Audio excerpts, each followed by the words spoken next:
be your host today on the Oprah Winfrey Show. Today we will be discussing the issue of war-torn countries and the negative impact on children. Throughout the world, many children are forced to mature quickly in order to survive the atrocities of war. Today we have two guests who are here to share their personal stories and how they were forced to lose their child innocence so quickly. Our first guest today is Amir, who is 35 years old. He is originally from Afghanistan but moved to the United States with his father in 1980. He is here to describe one of the ways conflict has affected his childhood. Here he is today, walking on stage. Thank you, Oprah, and may I say what an honor it is to be here. Violence has been in the news a lot lately, whether it's political elections or wartime crisis. But people of all ages and races have been affected. Arguably, children have been most negatively affected, and I would know. Would you care to expand on that? Well, throughout my life, wherever I go, I happen to find myself in the middle of conflict. I mean, I practically grew up in the middle of a war zone when the Russians invaded Afghanistan. And even after my father and I fled to America, there was still violence in my home country. Whether it was Russians or the Taliban, young children were convinced to carry weapons and mow down fields of people. Parents were murdered in front of their children. I mean, this is just something that negatively affects you for your entire life. The atrocities of war make these boys and girls mature and grow up way too quickly. They're not allowed to frolic in the pomegranate fields or climb trees or go to the movie theaters. These pleasures are no longer made available to them. And this is not only occurring in Afghanistan.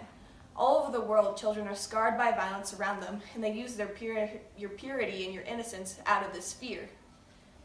Now, this burglarizing of happiness and the decency for these children is not only immoral, but I figure it is a crime. And frankly, in my opinion, more attention should be drawn to this subject because the children are our future. And if our future depends on the violated and unstable children of our modern wartime era, then we're in for a world of hurt. Wow, what an amazing and tantalizing story. Thank you for that. We are certainly glad that you're here with us today. Now I'll see you again after a few short words with our sponsor, UNICEF.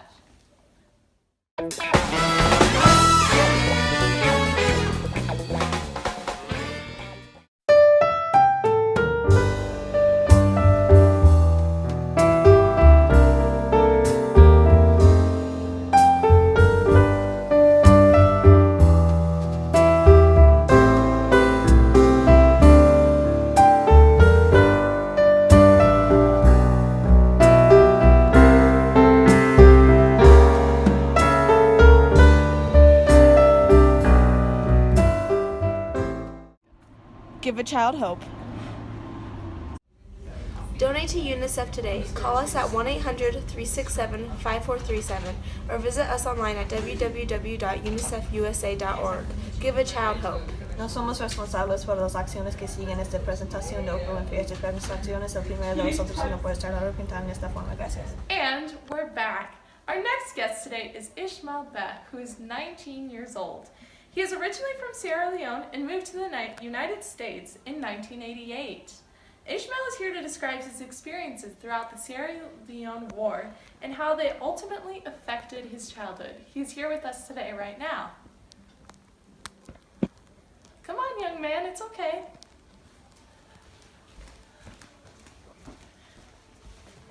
Thanks for having me on your show. I was a child soldier in the Sierra Leone Civil War. Before the war, I lived a happy life with my family in a village called Mogwabo. Everything was fine for the first 11 years of my life because back then I was just an innocent child living a completely normal life. But everything changed when I was 12. It was the year 1991 that my village Mogwabo was attacked by the rebels. The rebels worked for the Revolutionary United Front, which is probably the most corrupt group of people that you'll ever meet. They killed many innocent people, forced people to join their side, and worst of all, they took my family away from me.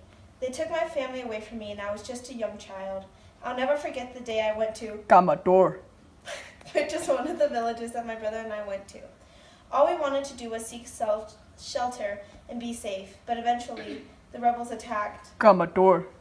While I was escaping, I lost my brother Junior. I never saw him again. Not only did the war take my family away from me, but it also took away the childhood innocence that I'll never get back. I can't help but wonder what I did to deserve this. The memories of the war still haunt me today. Can't imagine what that's like. What an impressive story. Could you tell us some more of your experiences with the war? Sure. During the war, my childhood innocence was corrupted after I lost my brother. One day, I came upon a group of soldiers and they told me that they needed help fighting against the rebels. I decided to join them. When I became a soldier, all I wanted to do was seek revenge on them because they killed my family and they were responsible for everything that happened to me. This made me change from an innocent child into a bloodthirsty soldier. Because of this, I became capable of committing horrible acts of violence. I even slit somebody's throat at one point. To be completely honest, I didn't feel sympathetic for him because he was a rebel. Eventually, me and a few other soldiers were taken to a rehabilitation center. At the rehabilitation center, I met a very nice nurse named Esther who took good care of me. Later, I found out that I had an uncle, and I lived with him for a while. I let Esther and my uncle help me. It was hard at first, but then I began to trust them. War can definitely affect children in war-torn countries, but I've learned to accept the severities of it. I'm just glad that it's all over now. What a sad story from an originally innocent boy. Now, our past guest Amir is going to join us to have a group discussion. Now, both of you, tell me, how have your previous experiences impacted your future and current life? I think Amir can agree with me that we both have some pretty severe trust issues. Relationships and affections in general are very difficult to have after such experiences. I definitely agree with that. It's very difficult to live a full and fruitful life after being around such death. The nights are sleepless as well. Yes, it is true that we must keep family close, but as you two have seen, this bond is hard to keep in times of violence. More so than ever, it seems. Did you know that over 300 kids in Afghanistan, my home country, have been forced into military service as of 2011? Not to mention the tens of thousands of children across the globe that have been forced into this violence, brainwashed and participating in it, actually. And this violence has forever separated them from their family and their home. It's almost like taking a toddler, putting him on Mars, and expecting him to survive. What an impressively depressing number. It's just not fair. Childhood is supposed to be a time to experiment and to be safe from the cruel reality of this world, not to be sucked up into it far too young. As a kid, you're supposed to have fun and not worry about all the problems that the adults cause. They're not supposed to be carrying a gun or themselves running from bullets. I know organizations are trying to help these vulnerable children, but I can't help but think there has to be something more that we can do. I see, you both have faced many challenges throughout your life, so I'd like to ask you both one more question. How have your experiences affected your views on family? Well, if I could say anything about my past, I think I would have definitely learned about betrayal.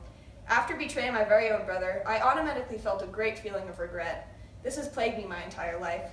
I have now realized how important family is and how you should keep it as close to you as possible. Ever since that moment, I've realized that I should put family first. I could definitely agree with Amir on keeping family first. I think that after losing my family, I definitely matured a lot and became braver. I was in charge of keeping myself alive. My experience has definitely taught me to value every day you live along with those who spend those days with. I have now realized that my family is the most important thing, and I will do anything to protect them. Well, thank you both for being completely honest and sharing your personal stories. I think we've all enjoyed it. And have a good rest of your day, and thanks for coming. Thanks for having us on your show. Yeah, thank you. You're welcome.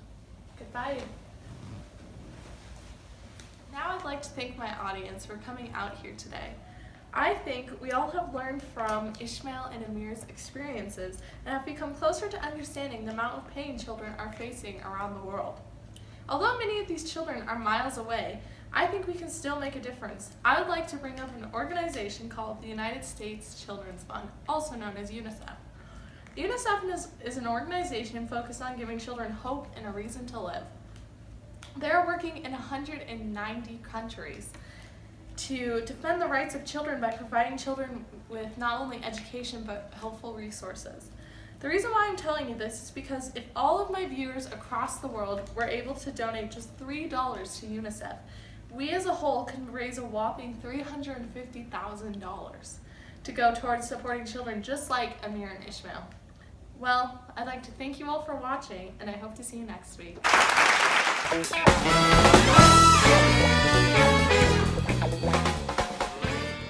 My name is Amir and I support UNICEF. My name is Ishmael and I support UNICEF.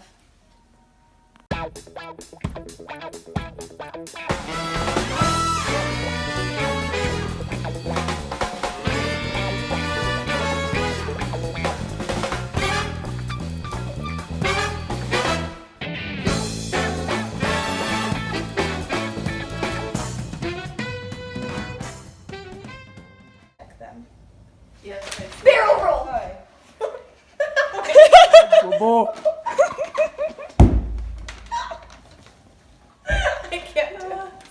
I I'll be serious. think we have all messed that up. It happens. Now what? The amount of what? It happens. It I have to happens. keep